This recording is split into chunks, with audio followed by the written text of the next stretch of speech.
Sociedad Peruana de Psicoanálisis me honro en presentarles conversaciones sobre psicoanálisis y algo más. La excusa: en estos meses Max Hernández y Moisés Lemblick cumplen 75 años. Estos dos psicoanalistas cuyos títulos... Estos dos psicoanalistas cuyos títulos, honores, premios y trayectoria no enumeraré, van a conversar entre ellos y nosotros tendremos el privilegio de escucharlos. Si la cuenta es correcta, hace más de 55 años que se conocen. He escuchado que se conocieron en tiempos de Odría, haciendo cola al ingreso a San Marcos. No sé, por ejemplo, si la amistad nació inmediatamente, si fue una amistad a primera vista, o más bien les tomó un tiempo hacerse amigos. Personalmente conocí primero a Max, 20 años después de ese episodio, hace como 35 años, y a Moisés unos años después. Me parece que la primera vez que hablé con Max fue, como no, para pedirle un consejo. Un grupo de estudiantes de San Marcos, de la Cayetano y de la Católica queríamos hacer una revista de psicología. Ahí lo invitamos, junto con Saúl y con Carlos, en ese momento los únicos 3 psicoanalistas en el Perú, a dar un ciclo de conferencias a los estudiantes de la Universidad Católica. Debe haber sido el primer ciclo de conferencias psicoanalíticas llevadas a cabo en el Perú. Después participé en varios proyectos suyos, el más importante, Interfam, que fue una experiencia insuperable. Luego, cuando entré al instituto, sabía desde el principio que le iba a pedir que sea quien me supervise mi primer caso de análisis. Fue para mí más que un privilegio tenerlo a la mano al empezar a pensar en el psicoanálisis. Tantas ideas, no sé si brotaron o tuvieron algún efecto permanente. Espero que sí, porque eran buenas ideas. A Moisés lo vi por primera vez en su consultorio enfrente de la antigua Bomboniera. Era una reunión masiva en la sala de su consultorio, no cabía ni un alfiler. Se trataba de una reunión informativa sobre los seminarios que iba a dictar. Acababa de llegar a Lima y desde entonces Moisés ha acompañado la práctica del psicoanálisis con seminarios en su consultorio. Ese era el primero. Todo sonaba muy bien hasta que Moisés dijo que el seminario teníamos que pagarlo por adelantado. Un par de años después, en la biblioteca de la Universidad de Harvard, me topé con su nombre en la contratapa de un número del International Journal. Moisés iba a dar un curso como antesala de un congreso o algo así. Me causó una gran impresión el verlo ahí, el primer peruano que veía en el journal. Lo busqué cuando regresé a Lima y aceptó ser mi psicoanalista. Me fue durante un buen tiempo. Se imaginarán que no voy a contarles nada sobre eso. En aquella época, sucedió hace más de 25 años, así que el estatuto de limitación debe haber vencido. Mati Kaplansky me dijo que ella pagaría por la transcripción de una sesión mía con Moisés. Yo, que las pagaba, pensé que no eran para tanto. Aunque admito que yo mismo hubiese curioseado a Moisés en sesión con Sandler. Y seguro que el mismo Sandler hubiese querido saber cómo eran las sesiones de su analista con Freud. Bueno, a lo largo de esta noche iremos conociendo y quizás reconociéndonos nosotros a sí mismos, a través del diálogo entre estos dos protagonistas de la historia del psicoanálisis peruano y de muchas otras historias confluyentes, paralelas o divergentes. Muy bien, dejo con ustedes la suma de 150 años de experiencias, audacias, conocimientos y cultura. Imagino también más su cuota de influencias y, si nos quieren contar, de remordimientos. O como canta Sinatra, son muy pocos como para mencionarlos. Señoras, señores, Max Hernández y Moisés Lemblick.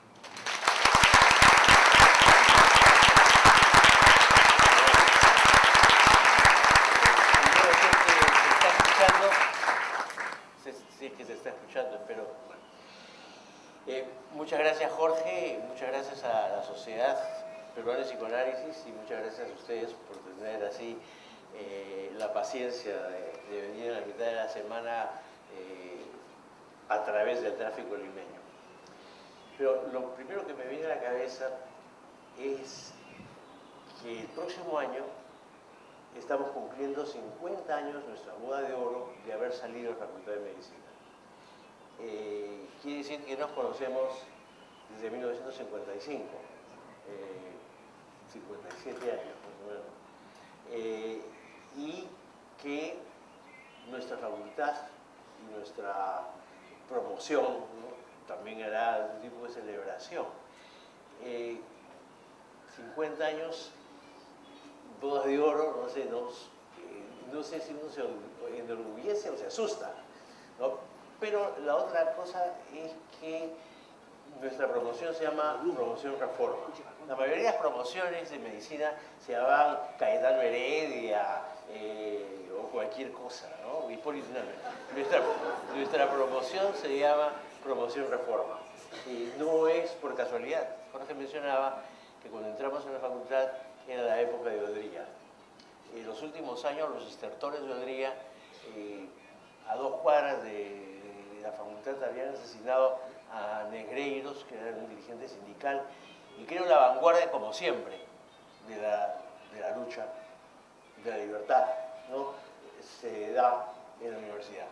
Y creo que en alguna medida estudiar medicina, pero también estar en la calle, definió esa época de historia en la cual creo nosotros nos inscribimos, ¿no? Entonces, es nuestros primeros recuerdos. Sí, claro.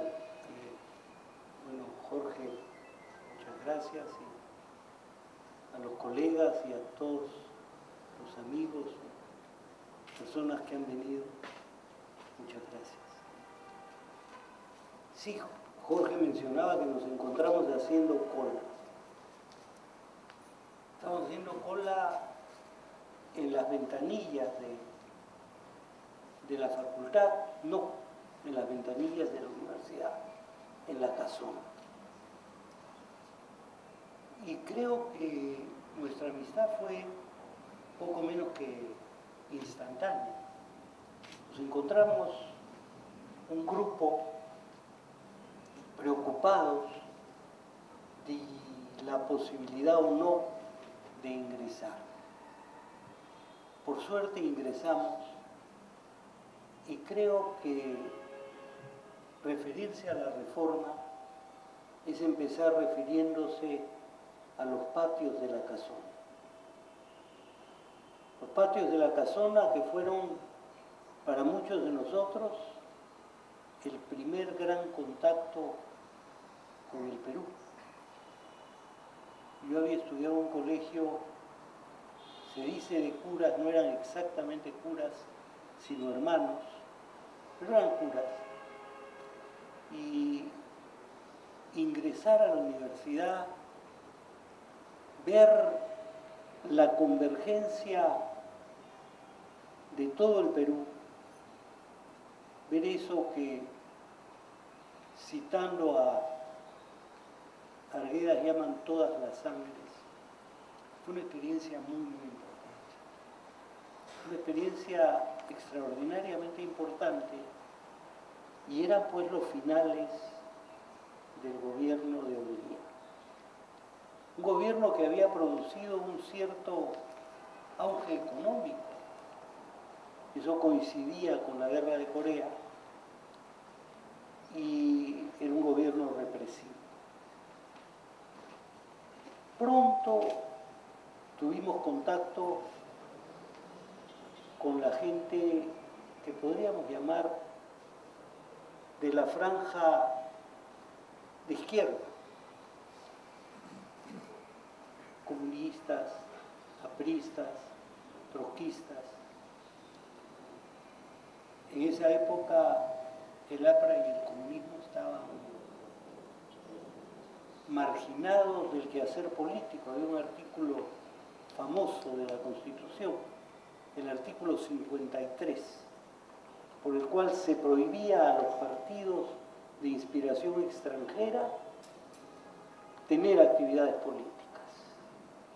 También se había conculcado todo el conjunto de logros y libertades que significó la reforma universitaria.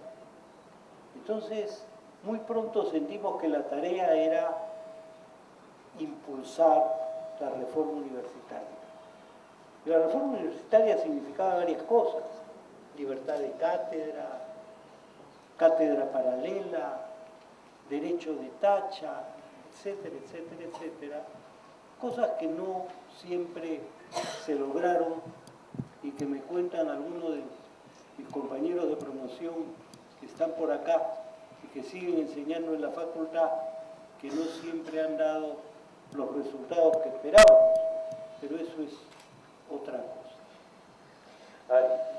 Lo que a mí me impactaba en esa época, yo también venía de un colegio más o menos de clase media, San Andrés, que era protestante más bien, pero tenía como el tuyo la particularidad de ser solo un colegio de hombres.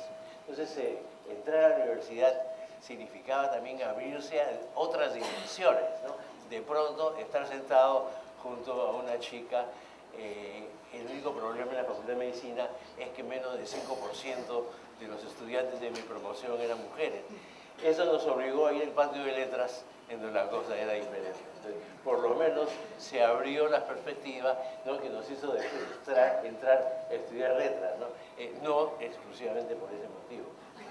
Pero el punto que en nuestra promoción estaban los japoneses, Tanaka, ¿no?, los chinos, Kuniyoshi, los que venían de provincia, y también la semipituquería limeña. Entonces era realmente todas las sangres. El pituco sentado junto al provinciano, el japonesito junto al judío. Era una cosa increíble. Y para ubicar, ¿no?, la Facultad de Medicina, tan solo, que era la única, tan solo aceptaba 200 estudiantes. Se presentaban cualquier cantidad y existía una selección en manos, creíamos nosotros, y creo que era así, de una oligarquía médica. Controlaba la facultad, controlaba la beneficencia, controlaba de alguna manera los servicios de salud. Aliados del gobierno de esa época. Entonces había de alguna forma la inevitable confrontación. Primero, no sabías si te iban a dejar entrar. Segundo, era una explotación del médico joven, y eso se respiraba, ¿no? Y casi por definición no había alternativa sino de alguna manera afiliarse, ¿no?, a la vieja herencia sanmarquina de la Revolución de Córdoba. Todos de alguna manera lo teníamos eso en la sangre. Algunos venían de diversas tradiciones. Yo personalmente tenía la particularidad de una casa, ¿no?, de izquierda, ¿no? Así que me encontré muy cómodo en ese ambiente. Ahora, pensando también que no solo era la casona estaba en el centro de Lima, y el centro de Lima de esa época era un centro muy interesante. Estaban casi todos los cines, los que daban películas francesas y los que daban películas italianas. Estaba el club de teatro, estaba el Teatro Segura, estaba la AA, estaban las galerías de arte, y los 2 años de premédica salíamos muchísimo a caminar por todo el centro de Lima. Reconocimiento que nos sirvió para los mítines relámpagos después, porque ya tuvimos una estupenda cartografía del centro de Lima y sabíamos cómo, nunca me voy a olvidar, Carlos Franco ha muerto hace poco, y armamos un mitin relámpago y teníamos que hacerlo frente a la prensa de Beltrán. Nos habíamos coordinado para juntarnos todos a una hora, como si fuera el Conde de Montecristo, ¿no?, a una hora en punto, frente a la prensa. Y claro, fuimos y cuando llegamos nos encontramos Carlos y yo pensando que iba a estar pues todos los otros 40 que estaban por ahí y comenzamos a gritar desaforadamente: las calles son del pueblo, y nos dimos cuenta que el pueblo éramos estos dos rangalidos que estábamos por ahí absolutamente asustados porque venía rápidamente la policía, ¿no? Pero lo estoy contando en términos de broma, pero era una cosa que fue muy, muy importante. Fue muy importante y ustedes dirán por qué hablamos tanto de San Marcos y de la Reforma. Porque la Reforma, la psiquiatría dinámica y el psicoanálisis están profundamente articulados. Como el ser reaccionario y el psicoanálisis, ¿eh? Porque lo mismo que hay afuera y adentro. También es cierto, pero lo que quería decir es que cuando viene la gran huelga con la cual conseguimos el tercio estudiantil, el profesor de psiquiatría que viene a San Fernando es el doctor Carlos Alberto Seguí. Saúl, que está por acá, fue coordinador de la cátedra de psiquiatría, y psiquiatría era para nosotros en ese momento la psiquiatría dinámica. La psiquiatría dinámica que para nosotros era una suerte de expresión externa del psicoanálisis. Entonces, hay una interesante articulación que era importante para nosotros no entender, porque no la estábamos entendiendo todavía, pero tomarla perfectamente en cuenta. Recuerdo, por ejemplo, que si uno se imagina esa geografía de Lima, teníamos el parque universitario con la casona, un poco más allá estaba la avenida Grau, en la avenida Grau estaba la Facultad de Medicina, la Facultad de Farmacia, el Jardín Botánico, y frente a eso el Hospital Obrero. Un poco más allá el Hospital 2 de Mayo. La morgue. Y la morgue, no hay que olvidarse de eso. Sí, sí, sí. Porque también que parte de la definición de ser médico y psicoanalista es la morgue, ¿cierto? De dónde venían los cadáveres con los cuales uno convivía todo un año. Entonces, esa es la experiencia única, ¿no? de ser médico, ¿no? Creo que primero uno convive no con los enfermos. El primer año de medicina, por un año entero, te ponen un cadáver que tú tienes que disecar y estudiar cada vena, cada músculo, cada hueso, de una forma u otra. Eso es una experiencia, creo, que nos separa, para bien o para mal, de los demás practicantes, ¿no? del psicoanálisis. Sí. Bromas, uno tiene, para defenderse creo, que hacer las bromitas de siempre, ¿no? Con los cadáveres y bueno, ¿no? Irse habituando a eso. Entonces, Sí, sí. creo que es lo que configura, ¿no? El cadáver, tu muerto, que te va a acompañar un año, los compañeros de tu mesa, Son poco menos que de hermandad del cuerpo. una hermandad, sí. Pero Seguín planteó una reforma muy poderosa dentro de la facultad, que el primer año se asignaba un paciente a los estudiantes para que paralelamente a la actividad con el cadáver se tomara una historia de vida, no una historia clínica, una historia de vida, con la cual íbamos aprendiendo que la vida estaba al lado de la muerte y la muerte al lado de la vida. Esto fue una transformación muy importante que tuvo la facultad. Así hicimos la carrera. Yo me fui metiendo más y más en la política universitaria.